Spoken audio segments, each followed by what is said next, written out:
This is going to be a quick guide on how migrants can participate in this important general election of 2024. The first thing we're going to do is we're going to go to the migrantdemos.org.uk website and find our general election info hub page. Here you're going to find everything that I'm going to be saying. Importantly, when the election is happening, 4th of July 2024. This election, a lot of times, politicians are talking about us, but rarely to us or with us. That's why we say that this is our home, so this is also our election, and this is how we can participate in such. Firstly, we need to find out if we can vote. Many migrants in the UK do have the right to vote. Citizens of British, Irish, and Commonwealth countries can vote in this general election. If you are born outside of the UK but you have now become a naturalized British citizen, you can also register to vote. So, if you have any questions about whether you can vote or not, what we're going to do is we're going to go to the Can I Vote tool, which is already being translated into many languages. So, you can click on the translate button to learn more in your own language. But I'm just going to show some of how you can find out if you have the right to vote. First thing is you're going to put the nationality that you have. So, for example, if I put Canada and I click next and I put that I live in England, it will tell me yes, citizens of Canada have full voting rights, can vote in all UK elections, including this general election. And if so, you can click register to vote. You're going to put your details, and a member of the Just Register team will be in touch to help you progress your application. I'm just going to show a few other examples using this tool. So, for example, if I put that I'm from Bolivia, for example, and that I live in England, it will tell me that no, citizens of Bolivia cannot vote in England. However, if I was to say that I am from Bolivia, but I live in Wales, it would tell me that yes, I can vote in some elections. That's because Wales and Scotland have different voting rights for citizens of all nationalities, but this only applies to the local and devolved national elections. Someone from Bolivia, for example, would not be able to vote in this general election. So I recommend you keep playing with this tool to find out if you can vote in which election you can vote in. One more thing worth noting with regards to Commonwealth citizens is that you will see the word qualifying as the criteria for Commonwealth citizens to be eligible to vote in UK general elections. So, what does it mean? We have some explanation here on our page. Basically, qualifying means that a citizen of a Commonwealth country either has the leave to remain in the UK or does not require such leave. And any type of leave to remain is acceptable, whether that's indefinite, time limited, or conditional. This is all explained in more detail in the Electoral Commission's website. If you're not sure whether you have leave to remain in the UK, such as limited leave, indefinite leave to remain, you might be able to find out that on the Home Office's View and Prove Your Immigration Status website. If you have one, it might be on your biometric residence permit or in letters from the Home Office. It's important that you check whether you are a qualifying Commonwealth citizen by checking your immigration status in the UK if you have one. If you meet this qualifying Commonwealth criteria, then you're able to go register to vote. Once you figure that out, you can click to register to vote from there, so that someone from the team gets in touch with you. Or if you cannot vote, you will also be asked to take action so we can continue campaigning for everyone to have the right to vote. Once you found out that you have the right to vote, the next thing you're going to do is you're going to register to vote. For this election, the general election happening on the 4th of July, everyone needs to register to vote before the 18th of June, before 11:59, the 18th of June.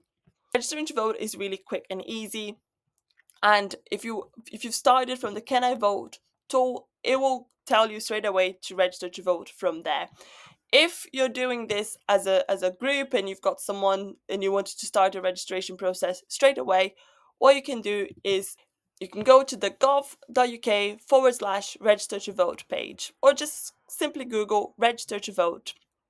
Scroll down, you click start now. The first question will be, where do you live? In this case, we're going to put England. Continue. The next question will be about your nationality. And that's why it's important to find out whether you have the right to vote and which elections you can vote in. Because, for example, if I put that I'm a citizen of a different country and I say Brazil, and you remember that just before I put that I live in England, the form will not let me continue registering to vote because citizens of Brazil do not have the right to vote in England. However, if I were to say that I'm a citizen of a different country and I say Nigeria, which is a Commonwealth country, yes, I will be able to continue the application. Another thing to keep in mind is that EU citizens have had some changes to their voting rights in the UK.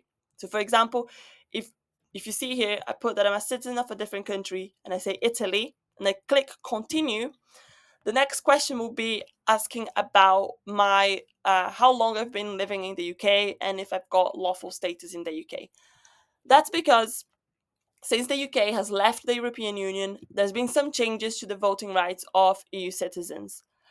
And when the UK was in the European Union, every EU citizen had automatic voting rights in local elections in the UK, such as elections for mayors or for councils.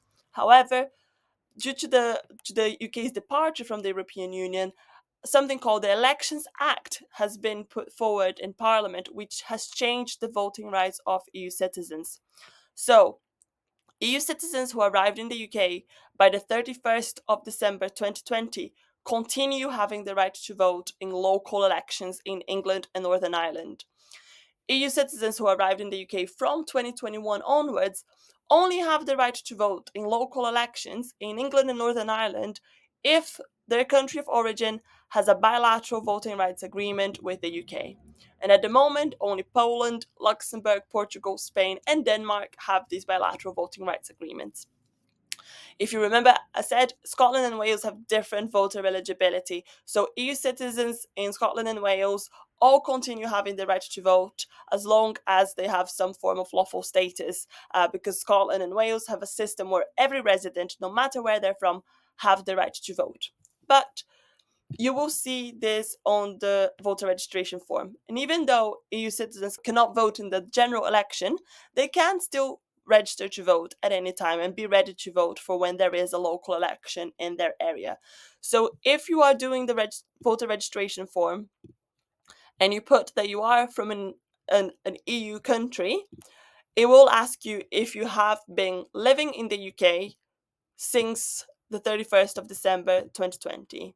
If you have, you click yes, and you'll be able to progress the application as normal. But let's just go back to the start. Let's say we start the application.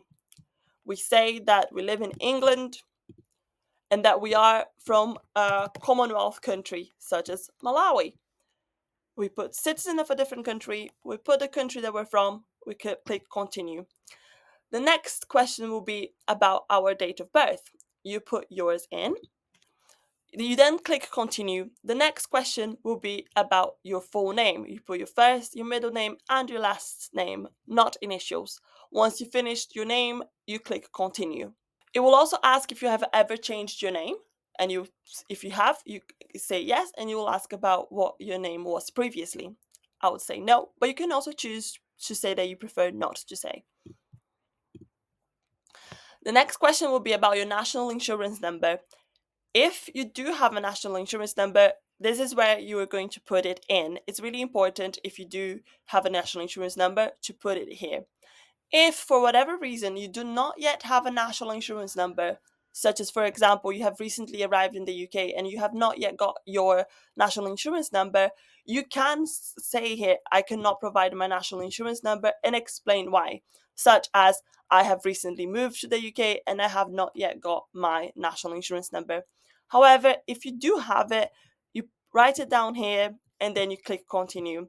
If you don't have a national insurance number, as I said, you can explain that you don't have one. However, your local authority will most likely send you an email asking for further information and proof of your identity, such as a copy of your passport. So just be mindful about that. The next question will be about your residence. You put what postcode you live in and click continue. After that, it will show you a list of potential addresses matching your postcode, and then you identify the one that you live in and click continue. It will also ask if you live at a second address. That's because students can register to vote in two addresses. So if a student lives at a university term time address but also has a home address, they can register to vote at both addresses. However, they can only choose to vote in one of those two addresses in a general election. However, if it's a local election, such as for council, that student can vote in the two addresses that they're registered in. However, I'm going to put no. It will also ask if you have recently moved homes in the last 12 months. If you have, you provide your previous address. If not, click no and continue. It will also ask if you want to be opted out of the open register. The electoral register has a list of the name and addresses of everyone who is registered to vote. If you don't want to be on the open register for protection of your personal data, which can be accessed by credit score, checking agencies can also be accessed by political parties to send you information about their materials. If you don't want to be on the open register, you click I do not want to be on the open register. I personally like to be on the open register so I receive information and so that credit check agencies can check my credit score and whether I'm registered to vote.